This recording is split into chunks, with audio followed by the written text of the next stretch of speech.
खिलाफ हैं कि हम लोग का ऐसा मानना है कि जब देश बनाते समय समाज के जिन वर्गों के साथ जो वादे किए गए वो आपके हमारे पुरखों ने वो वादे किए हैं, इस देश के फाउंडिंग फादर्स ने वो वादे किए। अगर उन्होंने कहा कि देश सेकुलर रहेगा तो आपके हमारी ये जिम्मेवारी है कि उन वादों के प्रति हम ईमानदार रहें, वादा खिलाफी न करें।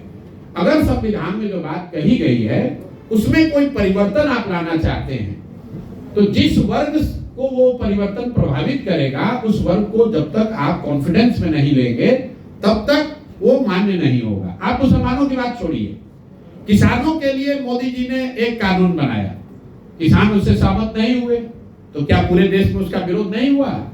क्या किसानों पर बनाए गए कानून को उनको वापस नहीं लेना पड़ा? इसलिए हम लोग वक्फ के खिलाफ में हैं, क्योंकि ये वादा खिलाफी है उन मुसलमान भाइयों के साथ, वादा खिलाफी है जिनको देश के बनते समय ये वादा किया गया कि भाई आपके इन चीजों के साथ छेड़छाड़ नहीं की जाएगी या देश सेकुलर बना रहेगा। तो हम लोग हर परिवार में भी कहते हैं कि अपने बाप दादा के कहे हुए बात का सम्मान करना ये ही सनातन धर्म की रिवायत है, मुसलमानों की तो कोई बात ही नहीं है इसमें। और जो कानून बन रहा है, भाजपा वाले तो दोषी है ही, ये तो हिंदू मुसलमान करते ही है, मुसलमानों को डराने का प्रयास करते हैं, लेकिन इसका बड़ा दोष नीतीश कुमार के सर पर भी है, क्योंकि आज अगर नीतीश कुमार वक्फ के पक्ष में न खड़े हो, उसके लिए वोट न करें तो ये कानून नहीं बन सकता है, क्योंकि दिल्ली की सरकार उनकी मेजॉरिटी नहीं है। इनके सांसद जो बिहार से जीत कर गए हैं, अगर ये लोग वक्फ के पक्ष में वोट न दें तो किसी भी हालत में कानून नहीं बन सकता है। इसलिए नीतीश कुमार जी से, उनके दल के लोगों से मेरा आग्रह है कि अभी से भी जगिए।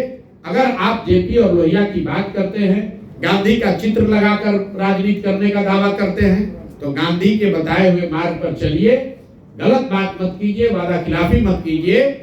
भाजपा को भले मुसलमानों ने न बनाया हो, लेकिन नीतीश कुमार को मुसलमानों ने बनाया है। जहां पर आज नीतीश कुमार बैठे हुए हैं, 2015 में जब इनकी बुरी तरह हार हो गई थी, मेरी मदद से चुनाव लड़ रहे थे, तब अगर मुसलमानों ने, बिहार के मुसलमानों ने नीतीश कुमार के पक्ष में, महागठबंधन के पक्ष में वोट नहीं किया होता तो आज नीतीश कुमार कहीं नहीं रहते।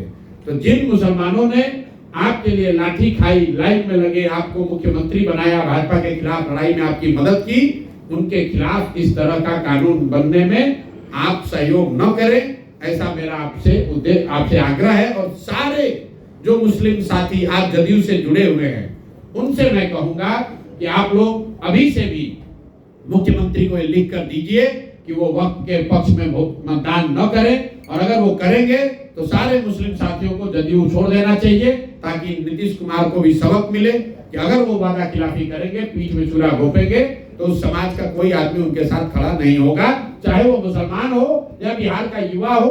आप अगर वादा खिलाफी करते हैं तो लोकतंत्र में हम लोग के पास यही अधिकार है कि हम लोग आपका साथ छोड़ दें, आपका साथ न दें, आपको वोट न दें, आपके साथ खड़े न हो। सर, आपके ब्रोशर में 2000 रुपए देने की बात महिलाओं को की गई, युवाओं को भी आप सहायता राशि देने की बात करते हैं। बात होती है कि केंद्र सरकार पर वर्ल्ड बैंक का बहुत सारा लोड है, ऐसे में आपकी क्या रणनीति है? कैसे आपने कभी पढ़ाई नहीं कि हम लोग क्या कह रहे हैं? हम लोग ये कह रहे हैं कि 15 साल से कम उम्र के बच्चों को हम लोग विश्व स्तरीय पढ़ाई की व्यवस्था करेंगे। हम लोग कोई फ्री में कुछ देने की बात नहीं कर रहे हैं। दूसरी बात हम लोग कह रहे हैं कि 15 साल से 50 साल के उम्र के लोगों को हम लोग बैंकों के माध्यम से पूंजी की व्यवस्था करेंगे, और सब्सिडाइज रेट पर, सरकारी गारंटी पर 4% ब्याज पर लोगों को पूंजी उपलब्ध कराएंगे, ताकि लोग रोजी रोजगार कर सके। उनको भी कुछ फ्री में नहीं दे रहे हैं। सिर्फ और सिर्फ 60 साल से ज्यादा उम्र के लोग, महिला पुरुष या दिव्यांग और जो विधवा हैं, जो लोग वापस जाकर पढ़ाई नहीं कर सकते हैं, रोजी रोजगार नहीं कर सकते हैं, उनको हम लोग 400 रुपए जो पेंशन मिलता है उसको बढ़ाकर 2000 रुपए करने की बात कर रहे हैं। तो बिहार के, एक मिनट, बिहार का बजट है 3 लाख करोड़ रुपया। अगर उसमें से 60 वर्ष से ज्यादा उम्र के महिला पुरुष को 2000 रुपया महीना दिया जाए तो वो करीब करीब 3% राशि होती है। तो हम लोग की अपनी सोच ये है कि 3 लाख करोड़ रुपए के बजट में बिहार के वृद्ध लोगों का या असहाय लोगों के लिए 3% राशि अगर खर्च की जा रही है तो वो गलत नहीं है। बाकी हम लोग फ्री में सब कुछ दे देंगे, इसके खिलाफ हैं। ये राजद नहीं है। राजद वालों ने कहा कि हम 2500 रुपया दे देंगे। आप लोग सब पत्रकार हैं, आपके पास मोबाइल फोन है, मोबाइल फोन में कैलकुलेटर है, जरा आप जोड़िए। बिहार में 6 करोड़ महिलाएं रहती हैं। अगर आप हर महिला को 2500 रुपया महीना देंगे तो साल भर में करीब करीब 1,55,000 करोड़ रुपया खर्च आएगा। बिहार का योजना बजट है 1 लाख करोड़, और उसमें आप 1.5 लाख करोड़ रुपया दे दीजिएगा, महिलाओं को कहां से पैसा आएगा? तो ये तो सामने से बताया जा रहा है कि हम झूठ बोल रहे हैं, इसको मानने वाले नहीं है। जैसे उन्होंने वादा किया पिछली बार कि हम 10 लाख लोगों को नौकरी दे देंगे, उसी तरह कह रहे हैं हम सबको 2500 रुपया दे देंगे। ये तो जनता के सामने है। मूर्ख से मूर्ख व्यक्ति भी ये समझ सकता है कि झूठ बोला जा रहा है। देश में बिहार की बात छोड़िए, दिल्ली और गोवा को छोड़ दीजिएगा, 1-2 और छोटे राज्यों को, तो कोई राज्य ऐसा नहीं है जो अपने दम पर 2500 रुपया या 2000 रुपया समाज में हर व्यक्ति को, हर महिला या पुरुष को दे सके। ये संभव नहीं है। ये कोई अगर कह रहा है तो सिरे से आपको टोपी पहना रहा है, या वो खुद मूर्ख है या पूरे समाज को मूर्ख बनाने की कोशिश कर रहा है। सर, बिहार में शराबबंदी कानून लागू है। जब शराबबंदी कानून को कैसे देखती है? अगर आपकी सरकार बनती है तो उसमें संशोधन होगा या ये कानून जारी रहेगा? आपने कहा कि बिहार में शराबबंदी लागू है। मैं कह रहा हूं कि बिहार में शराबबंदी लागू नहीं है। बिहार में शराबबंदी का कानून लागू है। शराबबंदी का कानून जो है, इसने सिर्फ शराब की दुकानों को बंद किया है। शराबबंदी कहाँ है? शराब तो हर घर में बिक रही है। हम लोग कह रहे हैं, और इससे बिहार की गरीब जनता का 15 से 20 हजार करोड़ रुपया का नुकसान हो रहा है। और समाज के सब, और ये पैसा जा कहाँ रहा है? ये पैसा जा रहा है भ्रष्ट अधिकारियों के पास, शराब माफिया के पास, नेताओं के पास। और जिन महिलाओं के नाम पर इसको बनाया गया है, सबसे ज्यादा कष्ट भी उन्हीं महिलाओं को है। आज शराबबंदी कानून के तहत 1 लाख से ज्यादा गरीब, पिछड़े, वंचित, मुसलमान, दलित समाज के लोग जेलों में हैं। उन घर के महिलाओं की स्थिति जाकर देखिए क्या हो रही है। जितने पैसे वाले लोग हैं वो कोई शराबबंदी में जेल में नहीं है। 1 लाख से ज्यादा लोग जेल में हैं। कौन लोग हैं ये? उन घरों की महिलाओं की स्थिति क्या हो रही है? जो लाखों लोग जहरीली शराब पीकर जिनका लीवर खराब हो रहा है, गरीब लोगों का, हजारों लोग जिनकी मृत्यु हो गई, उनकी चिंता कौन करेगा? इसीलिए जनसुराज ने कहा कि ये ढकोसलाबाजी नहीं चलेगा। शराबबंदी अगर जनसुराज की सरकार बनती है तो 1 घंटे में हटा लिया जाएगा। आप देखिए कितना बड़ा धोखा हो रहा है बिहार के साथ। आप लोग सब पत्रकार हैं, भाजपा के नेताओं से जरा आप लोग पूछिए कि भाई अगर शराबबंदी इतना ही अच्छा है तो ये बढ़िया वाला मिठाई खाली बिहार को ही क्यों खिलाया जा रहा है? यूपी में भी लागू कर दीजिए। देश में मोदी जी की सरकार है, पूरे देश में लागू कर दो शराबबंदी। क्या देश की महिलाओं का एम्पावरमेंट नहीं होना चाहिए? अगर शराबबंदी से बिहार की महिलाओं को फायदा हो रहा है, डोमेस्टिक वायलेंस कम हो रहा है, जैसा सरकार दावा कर रही है या भाजपाई नेता दावा कर रहे हैं, तो उनसे जरा पूछिए कि भैया इतना बढ़िया अगर है तो योगी जी से बोल के यूपी में भी इसको लागू कर दो। मोदी जी को बोलो कि पूरे देश में लागू कर दे। बिहार के लोगों को इतनी भी नहीं समझ है कि अगर शराबबंदी से फायदा होता तो भाई दूसरे राज्यों में भाजपा वाले इसको क्यों नहीं लागू कर रहे हैं? ये अच्छी वाली मिठाई बिहार के लोगों के लिए क्यों बचा के रखा गया? इसलिए हम लोग बिल्कुल इसको सिरे से खारिज करते हैं। ये ढकोसलाबाजी है, पैसा कमाने का रास्ता है, और गरीब लोगों का इससे शोषण हो रहा है, बिहार का नुकसान हो रहा है। इसलिए वोट मिले न मिले, चाहे जितना दबाव हो, हम लोग स्पष्ट कर रहे हैं कि सरकार बनी तो 1 घंटे में ये ढकोसला वाला शराबबंदी का कानून हटा दिया जाए। सर, ईद को लेकर जातीय राजनीति हैं? देश की गिनती है, जी, छोटे बच्चे दिल्ली पंजाब में काम करते हैं जी, ये कब रुकेगा? जनसुराज की सरकार बनी तो साल भर में मजबूरी में किया जाने वाला पलायन रुक जाएगा। कैसे रुकेगा ये भी बताया कि पूंजी के पलायन को रोककर बुद्धि का पलायन रोका जाएगा, और जिस दिन पूंजी और बुद्धि का पलायन बिहार से रुक गया उस दिन श्रम का पलायन अपने आप रुक जाएगा। पूंजी के पलायन को रोकने के लिए जो जानकारी आपको दे रहे हैं, बिहार में हर साल बिहार के बैंक 2 लाख करोड़ रुपया से ज्यादा पैसा जो बिहार के लोगों का है वो दूसरे राज्यों में ट्रांसफर कर रहे हैं। ये पूंजी का पलायन है। आप यहाँ से लोग जाते हैं वो आपको दिखता है, बैंकों से लाखों करोड़ रुपया बिहारियों का जो दूसरे राज्य में जा रहा है वो आप नहीं देख रहे हैं। पिछले वर्ष 2,60,000 करोड़ रुपया यहाँ के बैंकों ने बिहार से दूसरे राज्य में भेजा है। तो पूंजी का पलायन जिस दिन रुकेगा तब बिहार से पलायन रुकेगा। दूसरी बात, पलायन रोकने के लिए हम लोग क्या कह रहे हैं कि मनरेगा को कृषि से जोड़ा जाएगा, ताकि कृषि आधारित जो मजदूर हैं, एक और मजदूर हरियाणा पर पंजाब में जाकर खेती कर रहे हैं और दूसरी ओर यहाँ खेती करने वाले लोगों को मजदूर नहीं मिल रहे हैं। तो हम लोग ये कह रहे हैं कि मनरेगा के किसान को, मनरेगा के तहत मजदूर को किसानी करने वाले से जोड़ा जाएगा।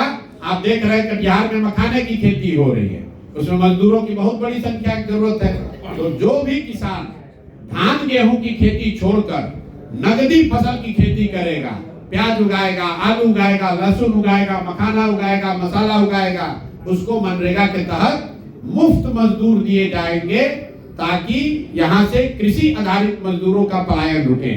और तीसरी बात जो मैंने आपको बताया कि बिहार में अगले 5 वर्ष के लिए कम से कम हम लोग को विशेष राज्य का दर्जा नहीं चाहिए, हम लोग को किसी से मदद भी नहीं चाहिए। बिहार सरकार के पास इतना पैसा है कि अगर हम लोग 4% ब्याज पर यहाँ पर घर घर लोगों को लोन उपलब्ध करा दे तो बिहार के लोगों में वो ताकत है, मेहनत करने का जज्बा है, घर घर में रोजी रोजगार होगा, उससे पलायन रुकेगा।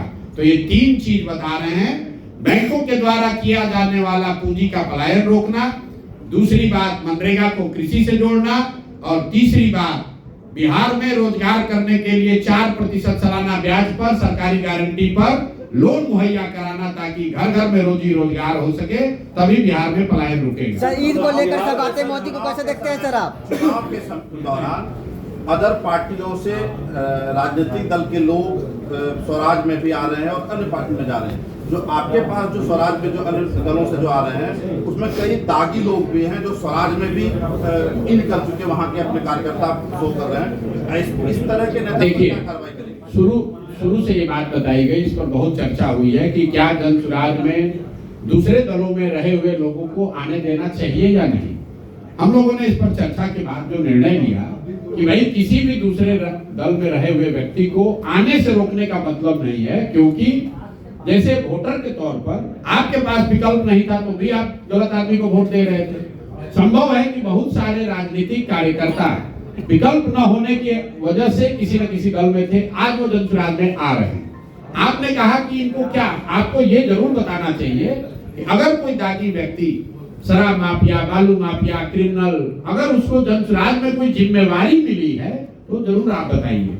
जहां तक टिकटों का सवाल है, मैं आपको स्पष्ट बता देता हूं ऑन रिकॉर्ड, जनसुराज में 2/3 से ज्यादा लोग, वो लोग चुनाव लड़ेंगे जो कभी जीवन में पहले चुनाव नहीं लड़े हैं, दागी नहीं है, उनका कोई राजनीतिक चरित्र ऐसा नहीं है जिस पर कोई उंगली उठा सके।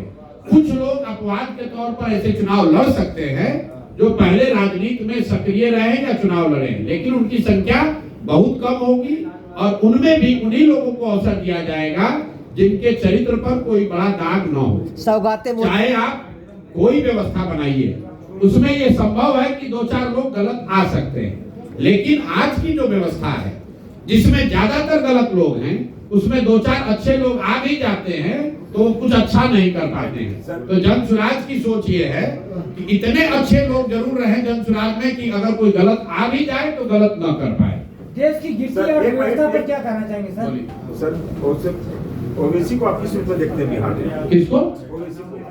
ओवैसी को? ओवैसी जी को मैं हैदराबाद का, तेलंगाना का नेता जानता हूं।